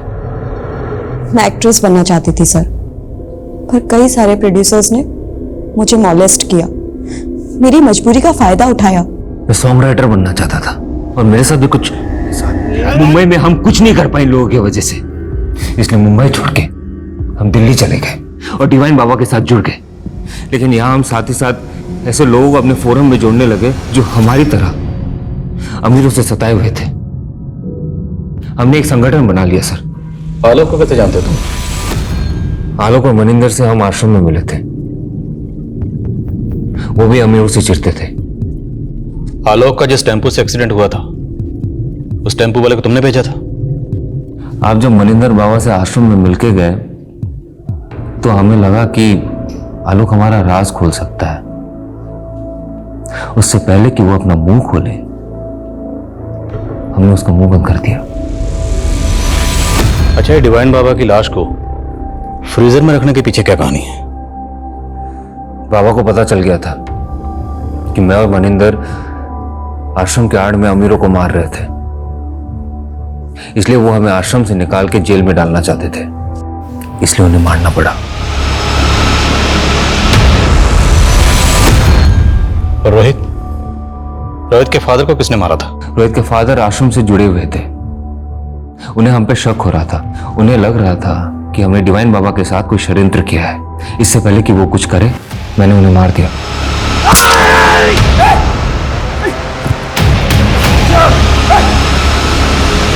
रोहित ने मुझे डिवाइन बाबा के आश्रम में कई बार देखा था। वो मेरा शक्ल पहचानता था लेकिन नाम नहीं जानता था, इसलिए डिवाइन बाबा ये करता रहा। पहले तो सोचा कि मैं उसे मार दूं, लेकिन बाद में पता चला कि उसका दिमागी संतुलन ठीक नहीं है। मुझे पता था लोग उसकी बात पे भरोसा नहीं करेंगे। सृष्टि और उसके दोस्त उन्हें क्यों मारा? इसी नफरत से। सिद्धार्थ को अपने पैसों पे बहुत अकड़ थी। वो जब भी आश्रम में आता था तेवर दिखाता था। मैंने सोच लिया इस तरह देव और शिल्पी द्वारा एक कट्टरवादी सोच की आधारशिला रख के एक हिंसक संगठन का निर्माण किया गया, ये अपने आप में चौंकाने वाला था। लेकिन ऐसे आपराधिक तत्व क्षण भर में नहीं पनपते। इनके पनपने के पीछे एक नहीं कई सारी दस्तकें छिपी होती हैं और मास किलिंग के कई अनसॉल्व केसेस सबसे बड़ी दस्तक थी, जिसे पिछली जांच टीम भांप नहीं पाई थी। जब दिगंबर उर्फ डिवाइन बाबा का कत्ल हुआ, जब रोहित के पिता का कत्ल हुआ, यह गुनाह तब भी दस्तक दे रहा था। लेकिन देव और शिल्पी के द्वारा बनाए गए संगठन के मंसूबे पिछले 3 सालों से सामने ही नहीं आ पाए। ये कहीं ना कहीं सोचने पर मजबूर करता है। हम एक विचारशील देश के नागरिक हैं और हमारी संस्कृति हमेशा से हमें यह सिखाती आई है कि हमें हर मत और संप्रदाय के विचारों का सम्मान करना चाहिए, लेकिन वहीं हमें वैचारिक अतिवाद से भी हमेशा सतर्क रहना चाहिए। अब मैं आशुतोष राणा विदा लेता हूं आपसे। हम फिर मिलेंगे एक ऐसी ही कहानी के साथ जो आपको रखेगी सतर्क और जिंदगी को सुरक्षित। तब तक अपना और अपने परिवार का ख्याल रखिए और देखते रहिए क्राइम पेट्रोल सतर्क। जय हिंद। इस तरह के और भी एपिसोड देखने के लिए हमारे चैनल को सब्सक्राइब करें और बेल आइकन दबाना ना भूलें।